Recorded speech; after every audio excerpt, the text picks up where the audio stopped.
Kisah Abu Nawas, tentang harimau berjenggot. Suatu hari, Baginda Raja terlihat gusar tak menentu seakan menyimpan amarah. Beberapa saat kemudian, ia memerintahkan beberapa pengawal untuk menjemput Abu Nawas dan dihadapkan padanya. Abu Nawas pun segera memenuhi panggilan sang raja. Setelah sampai di istana ia langsung menghadap Baginda.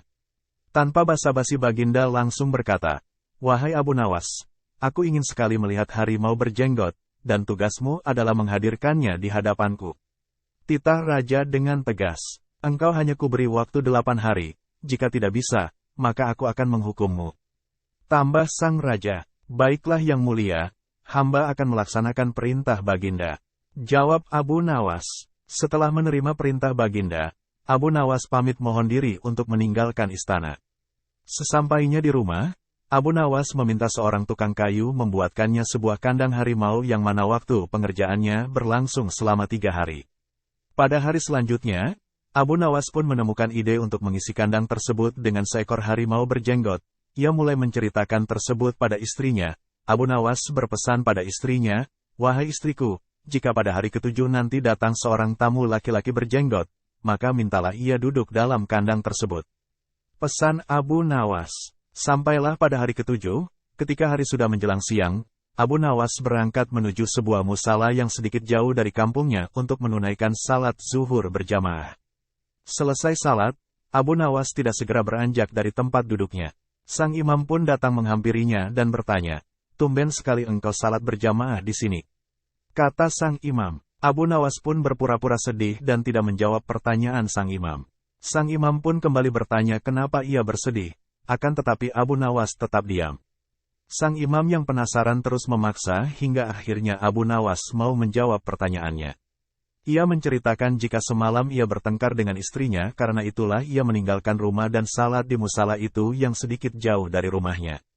Setelah mendengar semua penjelasan dari Abu Nawas, sang imam meminta izin agar diperbolehkan Abu Nawas menjumpai istrinya Abu Nawas untuk membantu menyelesaikan permasalahan rumah tangga Abu Nawas. Abu Nawas lalu memberikan izin. Dengan segera sang imam dengan senang hati langsung berangkat menuju rumah Abu Nawas menemui istrinya. Namun diam-diam Abu Nawas juga mengikutinya di belakang. Sesampainya di rumah Abu Nawas, ia langsung menemui istri Abu Nawas dan berkata, "Wahai Adinda, buat apa memiliki suami yang jahat dan miskin, apalagi kehidupan Abu Nawas tidak karuan. Jadilah istriku, kamu pasti akan lebih bahagia dan tidak kekurangan apapun." Ujar sang imam penuh harap, "Baiklah, jika memang itu kehendak Anda," ujar istri Abu Nawas. Tidak lama kemudian, terdengar suara orang mengetuk pintu.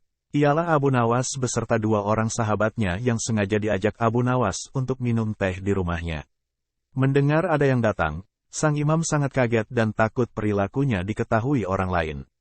Di mana tidak sepantasnya ia berduaan dengan seorang perempuan yang sudah bersuami apalagi menggodanya. Ia pun mulai bingung harus bersembunyi di mana. Istri Abu Nawas pun menyarankan agar dia bersembunyi di dalam kandang harimau yang sudah ditutupi kain itu. Si imam pun menuruti masuk ke dalam kandang tersebut, kemudian ia dikunci dari luar. Semalaman sang imam bersembunyi di dalam kandang itu tidak berani keluar. Ia takut istri Abu Nawas sudah menceritakan jika ia telah menggodanya dan menghasut suaminya dan pasti Abu Nawas akan melaporkannya kepada Baginda.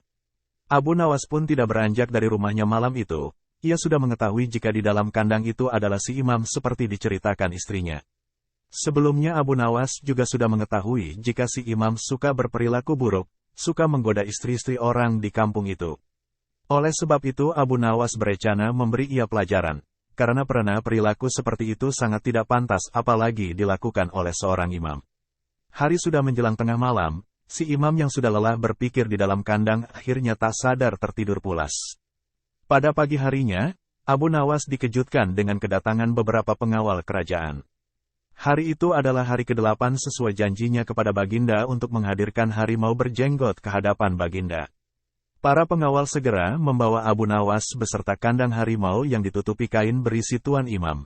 Si imam pun terperanjat dari tidurnya saat para pengawal membawa kandang itu. Ia tidak berani berbicara, takut orang-orang tahu jika di dalam kandang tersebut adalah dirinya. Dalam kandang tersebut ia hanya bisa pasrah akan apa yang terjadi. Setelah beberapa jam menempuh perjalanan, kini tibalah mereka di istana. Abu Nawas segera menghadap Baginda di sebuah aula kerajaan yang sangat besar, di mana sudah dipenuhi oleh banyak orang yang penasaran akan harimau berjenggot yang dibawa Abu Nawas. Baginda pun segera bertanya, "Wahai Abu Nawas, segera tunjukkan kepadaku rupa harimau berjenggot itu." Perintah sang raja. "Baiklah Baginda," kata Abu Nawas seraya membuka kain penutup kandang tersebut. Baginda Raja dan seluruh yang hadir langsung terperanjat ketika melihat yang terkurung di dalam kandang tersebut adalah seorang manusia berjenggot lebat. Si imam yang merasa sangat malu, hanya bisa menutup mukanya dengan kedua tangannya. Baginda yang penasaran mencoba mendekati kandang tersebut untuk melihat siapa sebenarnya di dalam kandang tersebut.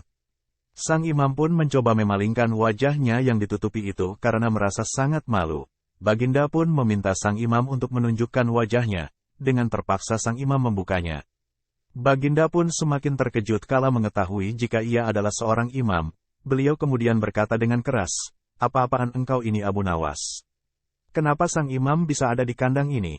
Ujar Baginda Raja. "Betul Baginda, inilah harimau berjenggot dan tahukah Baginda kenapa dia bisa berada di kandang ini?" Tanya Abu Nawas. "Tidak, cepat jelaskan," kata Baginda. Abu Nawas pun menceritakan kronologis kejadiannya. Sang imam merasa semakin malu karena Abu Nawas telah menceritakan seluruh sifat buruk dan tidak terpujinya pada Baginda. Sang imam lalu bersimpuh mohon ampun pada Baginda dan mengakui semua kesalahannya karena sebagai seorang imam ia tidak bisa memberikan contoh yang baik. Sang imam pun akhirnya dicopot dari jabatannya dan menerima rasa malu sebagai hukuman. Sedangkan Abu Nawas diberi hadiah oleh Baginda karena telah menyelesaikan tugas yang diperintahkan kepadanya.